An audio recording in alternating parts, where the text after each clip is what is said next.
Violinek, bevakasha. We have to put two microphones on, one for their camera, one for our camera, okay? He doesn't come to Israel much, to the place he fled from 17 years ago. But this week, Mosab Hassan Yousef, the son of a senior Hamas official in the West Bank, arrived all the way from the United States, and he's ready and loaded.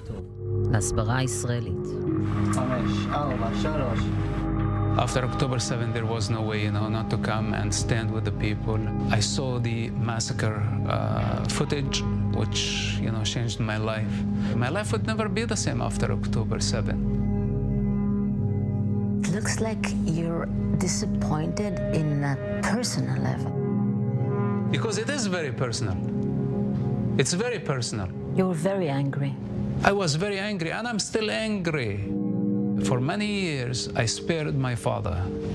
For many years, I gave him justification. I saved his life. And it was a mistake. It was a mistake. It was a mistake. He's insisting in staying in this sick ideology.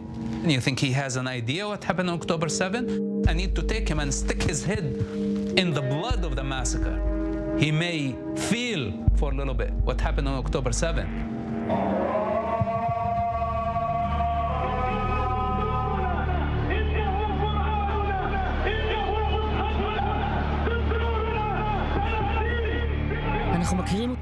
We know him as the Green Prince, the boy who grew up in Ramallah, the eldest son of Sheikh Hassan Yousef Khalil, one of the founders of Hamas.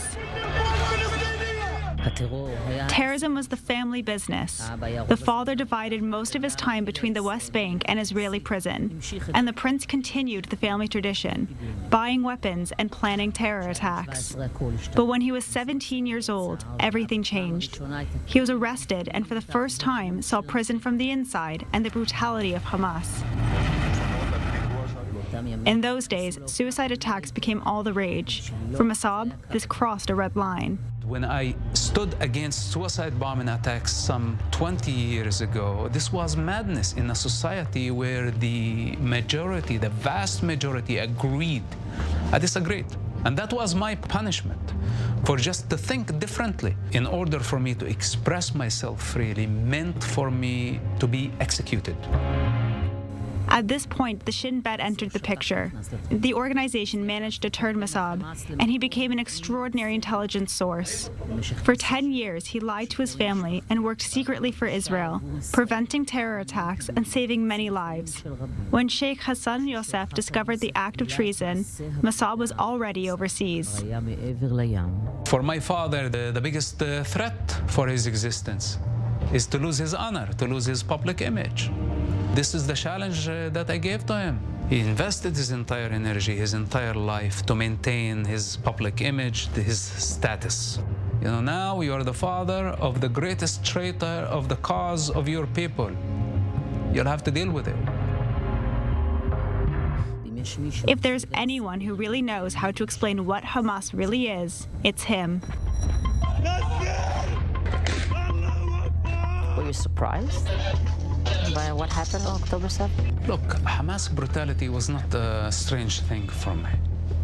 I witnessed Hamas brutality firsthand for a very long time when I was in prison. They tortured people, they killed people in the worst possible way. For suspicion of collaborating with Israel, I cannot pretend that I did not hear their voices. People were screaming day and night in pain of a crime that they haven't or hadn't committed. None of them had a relationship with Israel. Knowing what they do to people in prison, were you afraid for your father's life when you came out in public about your story? Of course, it was a very dangerous situation, but also he's a top leader. So usually who gets punished in that society? Those who don't have power. But those who have power, they get away. That brings me to Sinwar. They call him the butcher from Khan Yunis. He suffocated people with his own hands. He slaughtered people, beheaded people with his own hands. And those people were Palestinians. He's a monster, self-deluded, psychopath, dangerous criminal. He bragged about himself beheading someone on the prison sink. And this is his heritage, this is his resume, this is his empire. What's Hamas' goal? Well, Hamas doesn't even know what goal they have because their goal is not in this life. Hamas does not believe in this life. Hence, they want to kill, then get killed. After getting killed by the name of Allah, they get rewarded in the afterlife. They are the sword of God on earth, and they see the Jewish people as the disobedient, the ideology that actually sees the Jewish people inferior, sees the Jewish people as enemies of Allah, that in fact killing the Jewish people is considered a way of worship. Why would any sane, decent human being would go into a farm, a kibbutz, and kill all form of life, to kill a baby, to burn a baby based on religious, basically defines ethnic cleansing, defines a genocide. There is no chance for peace with Hamas. Hamas must be finished. That's it. There is no alternative option. We cannot coexist with Hamas, not as Israel, as free individuals.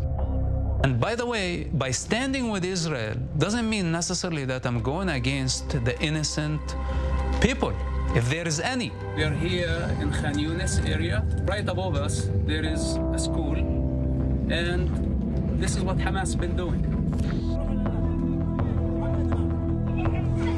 Are there non-involved people in Gaza? The vast majority of Palestinians are complicit with Hamas because they voted for Hamas.